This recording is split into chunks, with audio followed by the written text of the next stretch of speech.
नमस्कार दोस्तों, आप देख रहे हैं एएसबी बायोलॉजी क्लासेस, जहां पर हम पढ़ाते हैं आपको NCERT line by line concept से लेकर के क्लियरिटी तक। चलिए आज के इस क्लास में शुरू करते हैं हम ट्रांसपोर्ट ऑफ ऑक्साइड, जो कि पार्ट है ट्रांसपोर्ट ऑफ गैसेस का। इसके पहले मैंने पढ़ लिया था ट्रांसपोर्ट ऑफ ऑक्सीजन।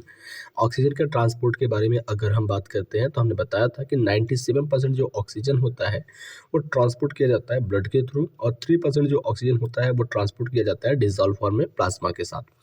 देन उसके बाद हम बात करते हैं ट्रांसपोर्ट ऑफ कार्बन डाइऑक्साइड की। तो कार्बन डाइऑक्साइड की ट्रांसपोर्ट कैसे किया जाता है, इसमें क्या क्या प्रोसेस होते हैं, कार्बन डाइऑक्साइड किस रूप में ट्रांसपोर्ट होते हैं, उसके बारे में हम बात करते हैं। फर्स्ट ऑफ ऑल अगर हम सबसे पहले अगर आपको बताना चाहें तो यहाँ पर मैं आपको 3 पॉइंट्स बता देता हूँ।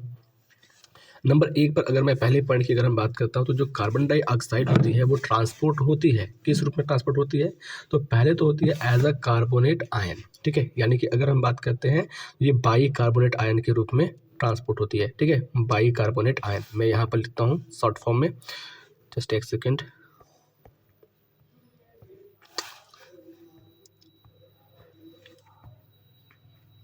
पेंसिल काम नहीं कर रहा है। यहाँ पर पहले नंबर पर अगर मैं बात करता हूँ तो ये काम करती है किसके रूप में, बाई कार्बोनेट आयन के रूप में। ठीक है, बाई कार्बोनेट आयन के रूप में ट्रांसपोर्ट होती है। तो बाई कार्बोनेट आयन के रूप में कैसे होती है, जो कार्बन डाइऑक्साइड होता है वो आरबीसी के साथ मिलता है। आरबीसी के साथ मिलने के बाद क्या करता है, वो कार्बोनिक एनहाइड्रेज एंजाइम की सहायता से, ठीक है, कार्बोनिक एनहाइड्रेज एंजाइम की सहायता से HCO3 में क्या होता है, परिवर्तित हो जाता है। और इसके साथ क्या होता है, H3O के रूप में क्या होकर के ये प्लाज्मा के साथ चला जाता है। पहला ये हो गया। दूसरा अगर हम बात करते हैं तो ये एज कार्बा एमिनो हीमोग्लोबिन के रूप में। ठीक है, दूसरे क्या होता है, कार्बा एमिनो हीमोग्लोबिन के रूप में। कार्बा एमिनो हीमोग्लोबिन मतलब यहाँ पर जो लिखा हुआ है इस रूप में। कार्बा एमिनो हीमोग्लोबिन में क्या होता है कि कार्बन डाइऑक्साइड सीधे हीमोग्लोबिन के साथ बाइंड होते हैं, ग्लोबिन पार्ट से जुड़ता है। ठीक है, कार्बा एमिनो हीमोग्लोबिन में जो कार्बन डाइऑक्साइड होता है वो हीमोग्लोबिन के ग्लोबिन पार्ट के साथ जुड़ जाता है, जो कि एक कंपाउंड बनाता है जिसको कार्बा एमिनो हीमोग्लोबिन के नाम से जानते हैं। तीसरा अगर हम बात करते हैं तो तीसरा डिजॉल्व फॉर्म में जाता है। अब डिजॉल्व फॉर्म में क्या होता है, डिजॉल्व फॉर्म का मतलब ये होता है कि जो कार्बन डाइऑक्साइड होता है, ठीक है, ये कार्बन डाइऑक्साइड डिजॉल्व हो जाता है प्लाज्मा में। ठीक है, प्लाज्मा में जब ये डायरेक्टली डिजॉल्व हो जाता है तो ये लंग्स में जाता है। ठीक है, रिवर्स प्रोसेस के थ्रू लंग्स में जाता है। तो हाइड्रोजन कार्बोनेट, ठीक है, हाइड्रोजन कार्बोनेट से क्या होता है, ये टूट करके वापस से हाइड्रोजन और कार्बन डाइऑक्साइड में चेंज हो जाता है। तो इस रूप में क्या होता है, ये जब ऐसे टूट जाता है तो ये हाइड्रोजन अलग हो जाएगा, कार्बन डाइऑक्साइड अलग हो जाएगा। ये कार्बन डाइऑक्साइड रेस्पिरेशन के द्वारा लंग्स से बाहर निकल जाता है डिफ्यूजन प्रोसेस के द्वारा। तो आई होप इतनी चीज़ें आपको अच्छे से समझ में आ गई होगी। तो चलिए शुरू करते हैं आगे की ओर। हम पढ़ते हैं एनसीईआरटी की लाइन्स को, जहाँ पर मैं आपको पढ़ाऊँगा एक एक पॉइंट बेसिक से लेकर के हीरो तक। जस्ट एक सेकेंड, पेंसिल थोड़ा सा आज काम नहीं कर रहा है। हाँ, चलते हैं, देखते हैं इधर।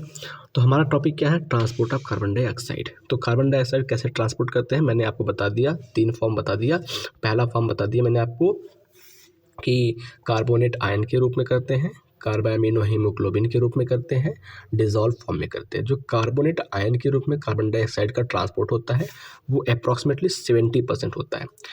कार्बा एमिनो हीमोग्लोबिन के रूप में 20 to 25% होता है, डिजॉल्व फॉर्म में 7% होता है। तो चलिए इन्हीं को हम समझते हैं कैसे होते हैं। यहाँ पर जो लिखा है सब कुछ क्लियर, एकदम साफ साफ लिखा है। मैं इसको आपको एक्सप्लेन करूँगा, समझाऊँगा, ठीक है। और आपको जहाँ पर न समझ में आए आप कमेंट कीजिएगा, मैं वहाँ पर रिप्लाई दे करके आपको समझाऊँगा। Carbon dioxide carbon dioxide is carried by haemoglobin as carbamino haemoglobin about 20 to 25%, जो कि मैंने अभी आपको बताया कि जो कार्बन डाइऑक्साइड होता है वो हीमोग्लोबिन के द्वारा कैरिड किया जाता है as in the form of carbamino haemoglobin. और कितने अमाउंट में किया जाता है, तो 20 से 25% में किया जाता है। दिस बाइंडिंग, ये जो बाइंडिंग होती है कार्बन डाइऑक्साइड की हीमोग्लोबिन के साथ, is related to the partial pressure of carbon dioxide. यानी कि अगर देखते हैं जो हीमोग्लोबिन होती है, ठीक है, एक जो हीमोग्लोबिन होती है जिसको HB से लिखते हैं, और ये जो कार्बन डाइऑक्साइड होती है इसकी जो बाइंडिंग होती है ये डिपेंड करती है partial pressure of the carbon dioxide. अगर पार्शियल प्रेशर कार्बन डाइऑक्साइड का ज़्यादा है, ठीक है, पार्शियल प्रेशर क्या है, कार्बन डाइऑक्साइड का ज़्यादा है तो ये कार्बन डाइऑक्साइड क्या करेगा, हीमोग्लोबिन के साथ बाइंड करेगा। जैसे ही ये पार्शियल प्रेशर ज़्यादा होगा और हीमोग्लोबिन के साथ बाइंड करेगा तो ये क्या करेगा, कार्बा अमीनो हीमोग्लोबिन का फॉर्मेशन कर लेगा। बात समझ में आया? चलिए आगे चलते हैं।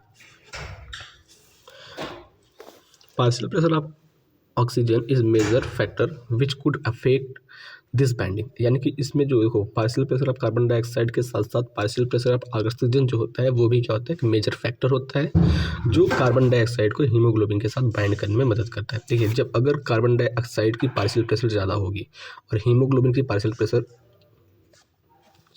कार्बन डाइऑक्साइड की पार्शियल प्रेशर ज़्यादा होगी और ऑक्सीजन की पार्शियल प्रेशर कम होगी तो carbon dioxide definitely oxygen haemoglobin के साथ बाइंड करेगा और कार्बा अमीनो हीमोग्लोबिन का फॉर्मेशन करेगा। When the partial pressure of carbon dioxide is high and partial pressure of oxygen is low as in the tissue, यानी कि टिश्यू के अंदर more binding of carbon dioxide occurs, यानी कि carbon dioxide की जो बाइंडिंग होती है वो ज़्यादातर पाई जाएगी। वेयरएज जबकि when the partial pressure of carbon dioxide is low and partial pressure of oxygen is high in the alveoli dissociation of carbon dioxide from the carbamino haemoglobin takes place. ठीक है, कहने का मतलब ये है कि अगर पार्शियल प्रेशर टिश्यू के अंदर कार्बन डाइऑक्साइड की ज़्यादा है ऑक्सीजन की कम है तो कार्बन डाइऑक्साइड ज़्यादा से ज़्यादा मात्रा में बाइंड करेगा, और अगर एल्वियोली के अंदर कार्बन डाइऑक्साइड की पार्शियल प्रेशर कम है और ऑक्सीजन की पार्शियल प्रेशर ज़्यादा है तो वहाँ पर जो कार्बन डाइऑक्साइड हीमोग्लोबिन के साथ बाइंड किया था वो टूट जाएगा और ऑक्सीजन के साथ हीमोग्लोबिन बाइंड करके ऑक्सी हीमोग्लोबिन बन जाएगा, और इसी तरीके से ट्रांसपोर्टेशन हमेशा चलती रहती है, ट्रांसपोर्ट ऐसे हमेशा होता रहता है। चलिए आगे की लाइन को देखते हैं और उसमें क्या लिखा है उसको भी समझते हैं।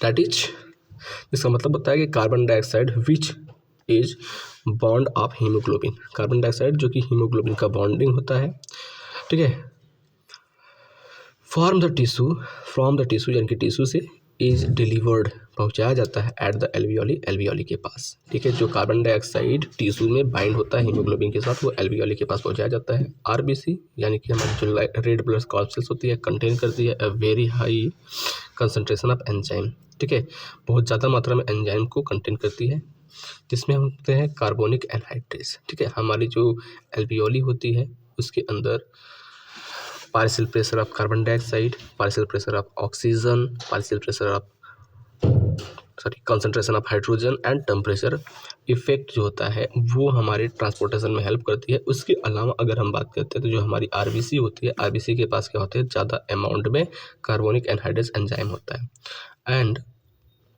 Minute quantity of the same is present in the plasma too, और ये कार्बोनिक एनहाइड्रेस एंजाइम की थोड़ी सी मात्रा जो होती है वो प्लाज्मा के अंदर भी प्रेजेंट होती है। दिस एंजाइम फैसिलिटेट, ये जो एंजाइम होता है फैसिलिटेट करता है द फॉलोइंग रिएक्शन, यानी कि जो कार्बोनिक एनहाइड्रेस एंजाइम होता है वो इस रिएक्शन को रिप्रेजेंट करने में मदद करता है। जैसे कार्बन डाइऑक्साइड वाटर के साथ है डिसॉल्व फॉर्म में आया, कार्बोनिक एनहाइड्रेस की प्रेजेंस में ये हाइड्रोजन कार्बोनेट बना लिया या बाई कार्बोनेट बना लिया। अब ये कार्बोनिक एनहाइड्रेस क्या करेगा, इस बाई कार्बोनेट को हाइड्रोजन कार्बोनेट और हाइड्रोजन में तोड़ देगा। ठीक है, at the tissue site, tissue के अंदर where partial pressure of carbon dioxide is high, tissue के अंदर जहाँ पर पार्शियल प्रेशर कार्बन डाइऑक्साइड का हाई होता है ड्यू टू, हाँ भैया बस 2 minute, catabolism carbon dioxide into blood, यानी कि जो कार्बन डाइऑक्साइड होता है वो ब्लड के अंदर डिफ्यूज़ हो जाता है, जैसे कि चाहे वो आपका आरबीसी होगा या फिर प्लाज्मा होगा, and form hydrogen carbonate and hydrogen at the alveolar site where the partial pressure of carbon dioxide is low, जहाँ पर कार्बन डाइऑक्साइड का पार्शियल प्रेशर लो होता है। The reaction proceed in the opposite direction, यानी कि पहले क्या हुआ था, जैसे एल्वियोली था, एल्वियोली से ब्लड, ब्लड से टिश्यू हुआ था, अब ये उल्टा होगा, टिश्यू से ब्लड, ब्लड से एल्वियोली होगा। ठीक है, 10 carbon dioxide trapped as bicarbonate, यानी कि कार्बन डाइऑक्साइड जो होता है वो बायोकार्बोनेट के रूप में ट्रैप्ड हो जाता है एट द टिश्यू लेवल पर and transport to the alveoli, और एल्वियोली के लिए ट्रांसपोर्ट कर दिया जाता है, रिलीज आउट बाहर निकल जाता है कार्बन डाइऑक्साइड के रूप में, जैसा कि ऊपर दिखाया गया है। ठीक है, एवरी 100 ml आप deoxygenated blood delivered the approximately 4 ml of carbon dioxide, that is the main point। यानी कि जो 100 ml deoxygenated blood होता है उसके पास 4 ml कार्बन डाइऑक्साइड होता है। आई होप इतनी चीज़ें आपकी क्लियर हो गई होगी।